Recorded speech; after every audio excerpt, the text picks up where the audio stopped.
Kali ini kita akan mengungkap salah satu kekuatan alam yang paling dahsyat, tapi juga paling tersembunyi di planet kita, longsoran raksasa yang terjadi di kegelapan samudra. Kalau kita membayangkan dasar samudra, apa sih yang terlintas? Mungkin sunyi, gelap, dan tenang kan? Tapi kenyataannya, dasar laut itu penuh dengan ngarai-ngarai raksasa dan dataran yang super luas. Jadi, pertanyaannya, kekuatan macam apa yang bisa membentuk semua ini di tempat yang kelihatannya kalem-kalem aja?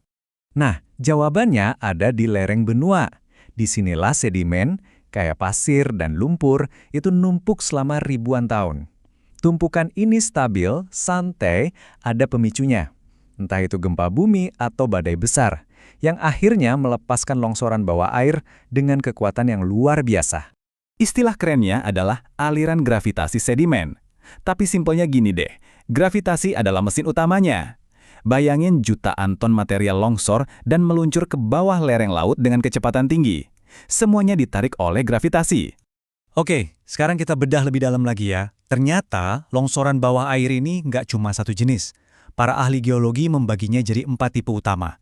Nah, pembedaannya itu dari cara sedimennya ditopang atau terbawa di dalam aliran itu sendiri. Diagram ini nunjukin keempat mekanisme itu. Kita akan bahas satu persatu ya. Ada arus turbidit, aliran tercairkan, aliran butir, dan aliran debris. Masing-masing punya cara kerja dan meninggalkan jejak yang khas banget. Pertama, arus turbidit. Di sini, sedimen-sedimen halus kayak pasir dan lumpur itu ngambang karena airnya bergejolak banget.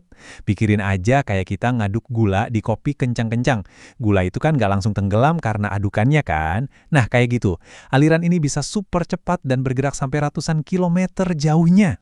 Berikutnya, aliran tercairkan atau fluidized flow. Pernah nggak sih kamu injek pasir basah di pantai pas ombak surut? Terus pasirnya jadi kayak lumpur cair sesaat? Nah, prinsipnya mirip. Air yang kejebak di antara butiran pasir itu kedorong ke atas, jadi dia ngangkat semua sedimen dan bikin semuanya mengalir kayak cairan kental. Terus ada aliran butir, kalau yang ini peran airnya justru minimal, pasirnya padat banget sampai-sampai butiran pasir itu sendiri yang saling nopang lewat tabrakan antar butir. Jadi kayak karpet pasir padat yang meluncur deras di dasar laut. Dan yang terakhir, aliran debris. Ini nih juaranya, yang paling kuat. Bayangin adukan beton basah yang kental banget, campuran lumpur, air, dan kerikil yang bahkan bisa bawa bongkahan batu segede mobil. Mungkin gerakannya lebih lambat, tapi daya hancurnya jangan ditanya. Peristiwa-peristiwa dahsyat ini kan terjadinya jutaan tahun yang lalu. Jadi gimana caranya kita bisa tahu semua ini pernah ada? Jawabannya adalah, mereka meninggalkan jejak. Jejak yang sangat spesifik, semacam sidik jari abadi di dalam lapisan batuan. Jadi, kayak apa sih sidik jari geologis ini? Apa yang dicari para ahli geologi di tebing-tebing purba, sampai mereka bisa bilang, aha, di sini nih dulu pernah ada longsoran bawah laut. Jawabannya adalah urutan Bauma.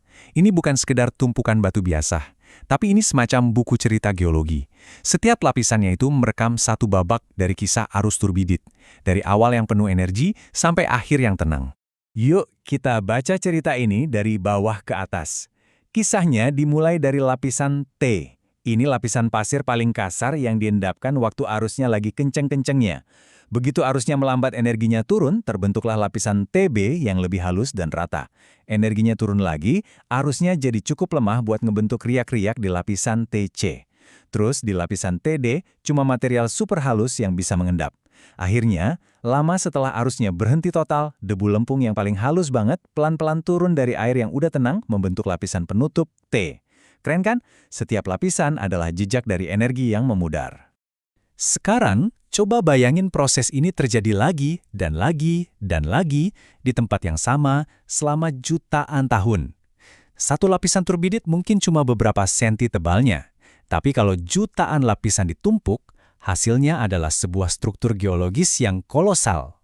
Hasilnya adalah kipas bawah laut atau submarine fan. Model Normark ini nunjukin bentuknya dengan jelas. Sedimen keluar dari satu titik, dari sebuah ngarai, terus menyebar membentuk struktur kayak kipas raksasa yang punya bagian atas, tengah, sampai bawah yang sangat luas. Dan model Walker ini yang bantu kita paham gimana kipas itu terbentuk. Ini kuncinya yang nyambungin semuanya. Aliran debris yang paling kasar dan kuat itu cenderung berhenti di kipas atas. Sementara itu, arus turbidit yang lebih ringan dan bawa pasir halus bakal terus melaju jauh sampai ke kipas tengah dan bawah.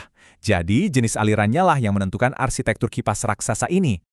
Oke, kita udah bahas longsoran sidik jarinya sampai kipas raksasa. Tapi kenapa sih semua ini penting buat kita yang hidup di daratan? Apa urusannya? Well, memahami turbidity itu krusial banget loh. Lapisan-lapisan ini tuh kayak arsip sejarah bumi. Setiap endapan bisa jadi penanda adanya gempa purba atau perubahan iklim drastis. Dan yang lebih penting secara ekonomi, lapisan pasir berpori di dalam endapan ini seringkali jadi perangkap cadangan minyak dan gas alam dalam jumlah yang sangat besar. Jadi, ini membuktikan kalau dasar laut alam itu bukan tempat mati, tapi panggung bagi kekuatan geologis yang terus membentuk dunia kita. Ini membawa kita ke pemikiran terakhir. Kita mungkin merasa sudah memetakan setiap jengkal daratan di planet ini. Tapi, jangan lupa, sebagian besar permukaan bumi itu tersembunyi di bawah air. Turbidit ini jadi pengingat bahwa ada dunia proses geologis yang dahsyat yang terus bekerja membentuk mayoritas planet kita jauh dari pandangan kita. Jadi, kekuatan raksasa apa lagi ya yang masih tersembunyi di kedalaman sana?